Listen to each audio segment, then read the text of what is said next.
In a boatyard outside Tampa, Florida, there is a 40-year-old sailboat that spent nearly a decade rotting in the weeds. The deck was green with algae, the cabin was full of wasp nests, and the county had it on a list of boats scheduled to be crushed and hauled to a landfill. Today, a 67-year-old Army veteran lives on that boat. It has solar panels on the stern rail, a dry bunk, and a coffee maker, and he pays less for his spot at the marina than many people pay for a storage unit. And his story is not unusual anymore. All across America, volunteers, retired tradesmen, and small charities are pulling abandoned boats out of rivers and boatyards, rebuilding them from the keel up, and handing the keys to people who were sleeping in cars and tents. So how exactly does a rotting hull become a warm, dry, floating home? And why are so many ordinary Americans suddenly doing this? To understand it, you first have to understand a problem hiding in plain sight. America is drowning in abandoned boats. Walk the back rows of almost any large marina or boatyard in Florida, California, or the Gulf Coast, and you will see them. Sailboats with shredded covers and rusted rigging, cabin cruisers sitting on flat trailer tires, their gel coat chalky and cracked, houseboats slowly sinking at neglected docks, growing beards of barnacles below the waterline. State agencies count thousands of derelict vessels in American waterways, and every hurricane season adds a fresh wave of them. Florida's Fish and Wildlife Conservation Commission removes hundreds of abandoned boats from state waters year after year, and officials admit they are barely keeping up. The reason owners walk away comes down to simple math. Properly disposing of an old fiberglass boat can cost anywhere from $3,000 to $15,000 once you pay for hauling, crushing, and landfill fees. Fiberglass does not decompose, so you cannot just burn it or bury it in the backyard. When a boat's engine dies and the repair estimate lands higher than the boat's value, a lot of owners simply stop paying the yard bill and disappear. The marina gets stuck with the hulk, the county gets stuck with the cleanup, taxpayers get stuck with the bill. But there is a detail buried inside this whole mess that everyone missed for years. Many of those rotting boats are not actually rotten where it counts.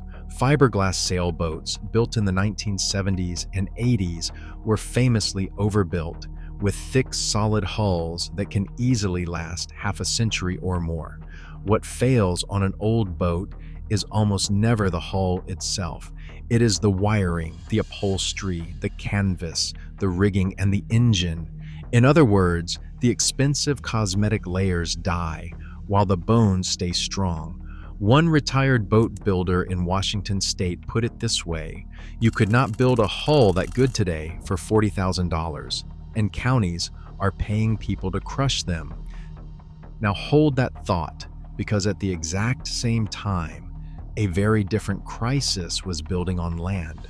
On any given night, according to the federal government's own annual count, more than 650,000 Americans are homeless, and one of the fastest growing groups is older adults, people in their 60s and 70s who worked their whole lives, then got hit by a rent increase, a medical bill, or the death of a spouse and found themselves with a Social Security check that no longer covers a one-bedroom apartment anywhere near them.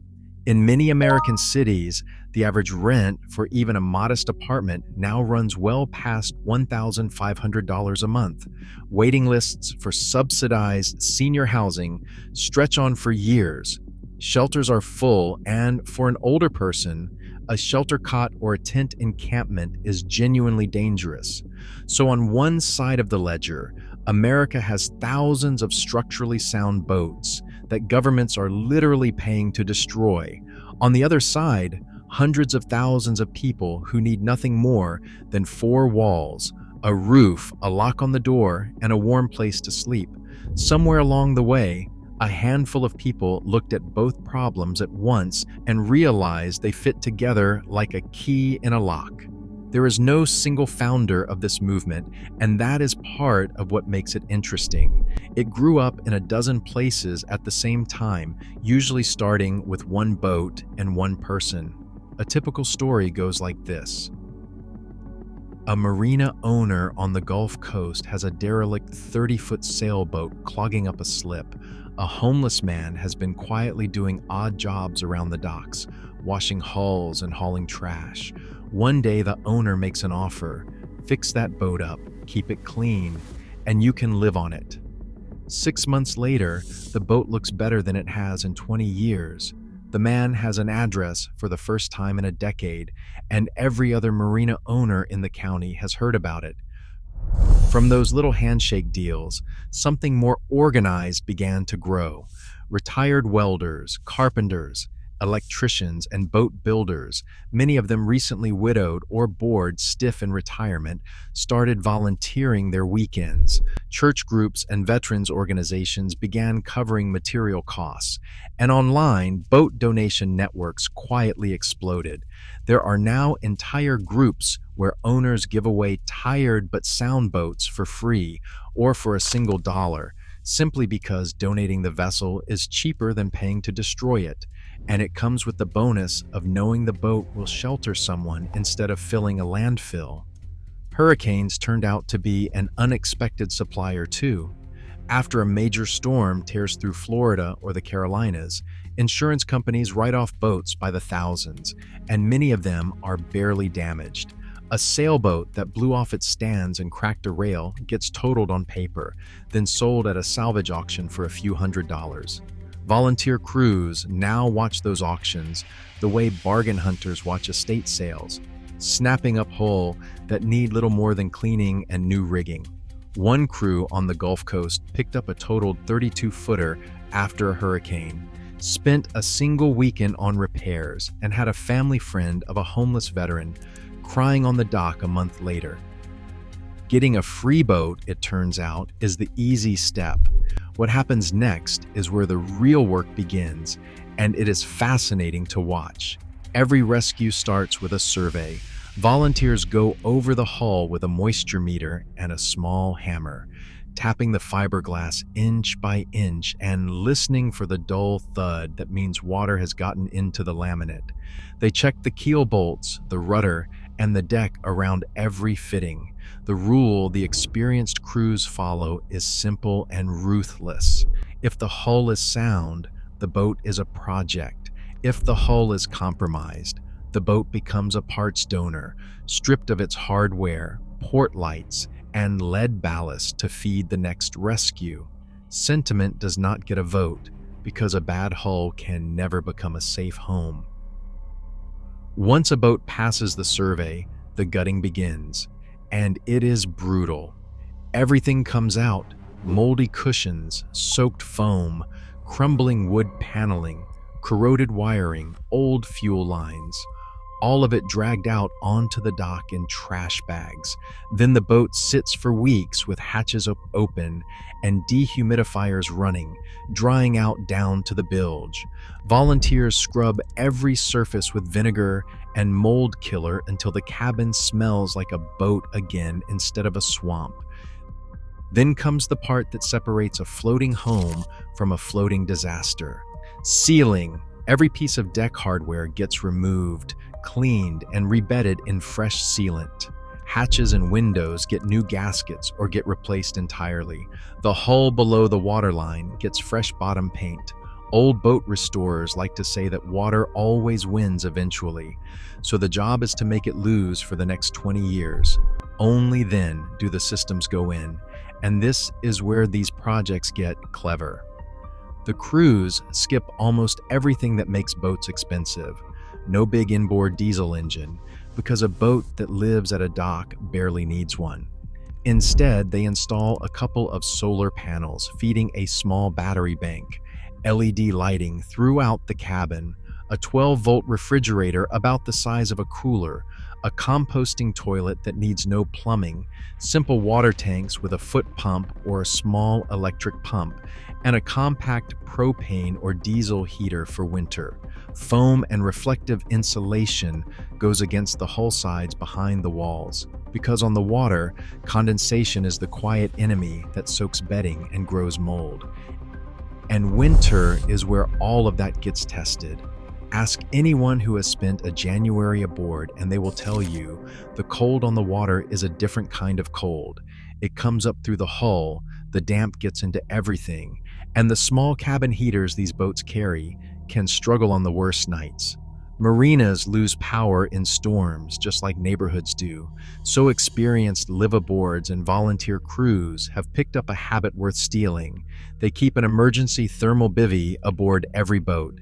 It is basically a compact sleeping bag size sleeve that reflects your own body heat back at you, so it needs no electricity, no fuel, and no setup beyond climbing inside. Crews tuck one into every vessel they hand over, the same way you would install a smoke detector. And honestly, that advice applies to all of us, boat or no boat. One in the car trunk and one in the closet covers you for blackouts, winter storms, or getting stranded on the road. The one we recommend is called TerraShell. It packs down smaller than a soda can and weighs just a few ounces, so it stores anywhere. If you want to take a look at it, the link is in the description below. Now back in the boat yard, there is one step left, and it is everyone's favorite. Fresh paint, donated cushions, and curtains sewn by somebody's grandmother. The transformation is honestly hard to believe. Crews report finishing a livable 30-footer for somewhere between $3,000 and $8,000 in materials when the labor is volunteered. Compare that with $30,000 to $60,000 for a basic tiny home, or the several $100,000 per unit that new subsidized apartments cost to build in some American cities, and you start to see why these volunteers believe they have found something the housing world overlooked. Moving day is the moment every crew works for. Picture an older woman in her 70s, widowed 2 years ago, priced out of the apartment she shared with her husband for 3 decades, who has been sleeping in her Buick in a church parking lot. Volunteers walk her down the dock, hand her a key, and show her a small cabin with made-up bunks, a little galley kitchen, warm lamplight, and her name written on a welcome card. People who have witnessed these handovers say the same thing over and over. There is usually not a dry eye on the dock. And daily life aboard turns out to work better than skeptics expect. A marina slip comes with things most of us never think about, but homeless people desperately need. A legal mailing address, which unlocks job applications, benefits, and a bank account. Hot showers and laundry in the marina bathhouse. Neighbors on every side, which means safety, and someone who notices if you do not come out of your cabin one morning. Slip fees for a modest boat typically run a few $100s a month, often covered by the sponsoring charity for the first year, and after that, frequently manageable even on a small Social Security or disability check. For many residents, it is the first door they have been able to lock in years. The boats themselves come in every flavor.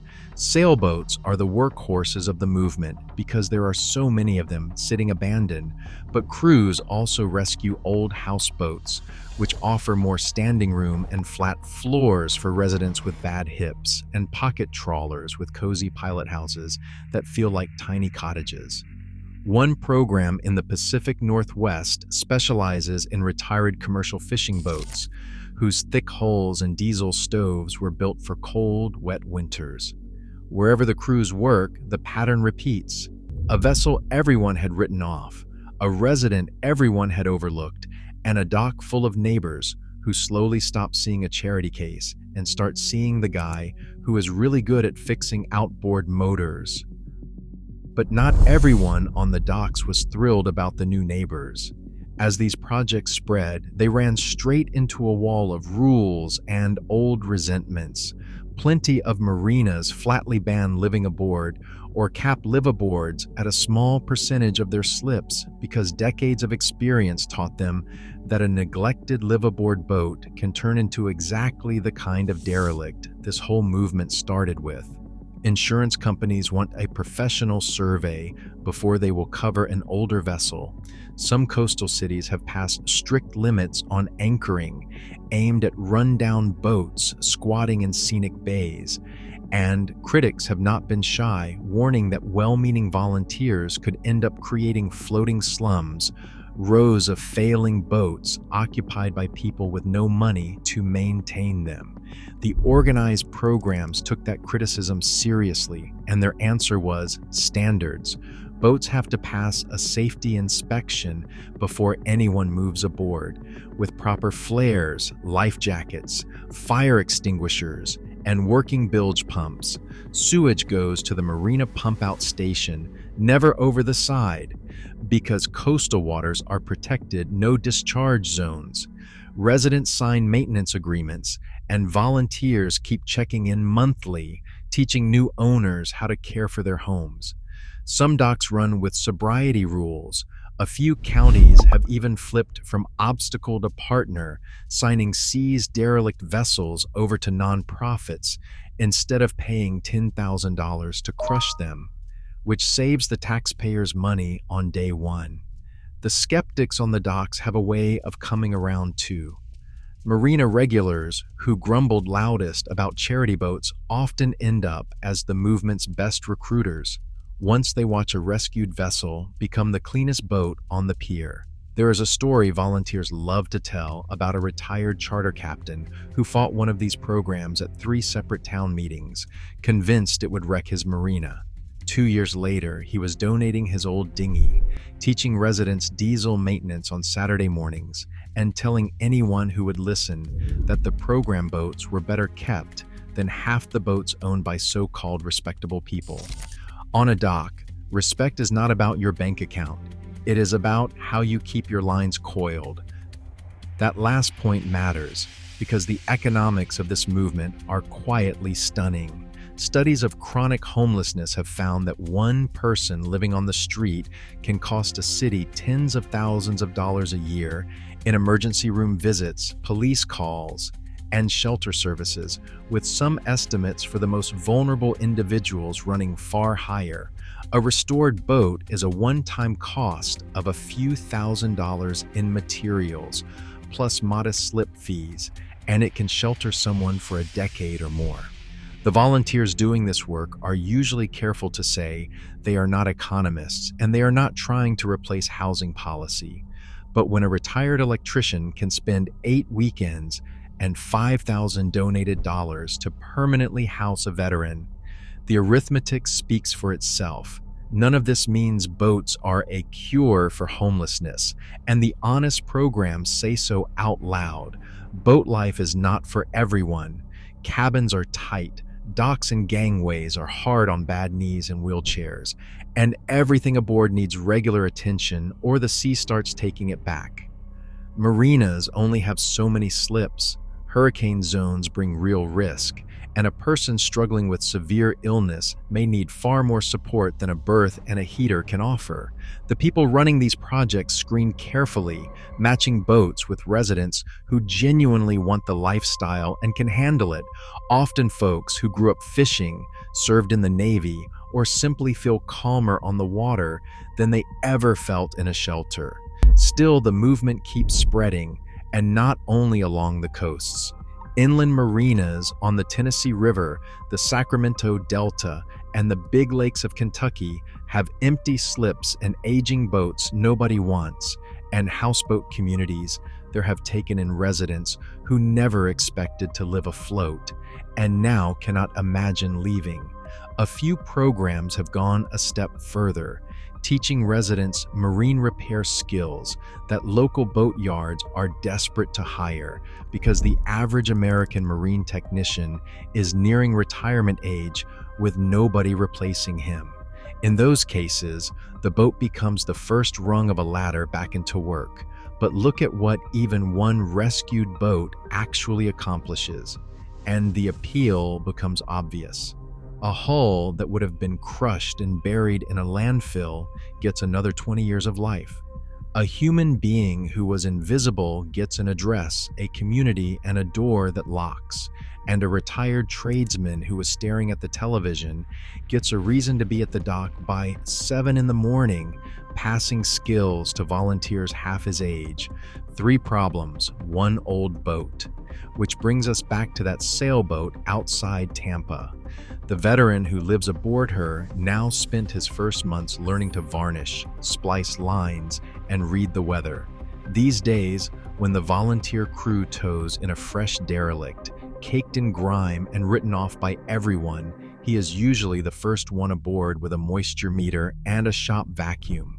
He tells new volunteers the same thing every time. Everybody looked at this boat and saw trash. Somebody looked at it and saw a home. He is talking about the boat, but everyone on that dock knows he is not only talking about the boat. If this story got to you the way it got to us, there is a whole world of Americans quietly turning forgotten things into homes, from school buses to grain silos to retired ferries, and we are covering those stories next. Subscribe so you do not miss them, and we will see you on the water.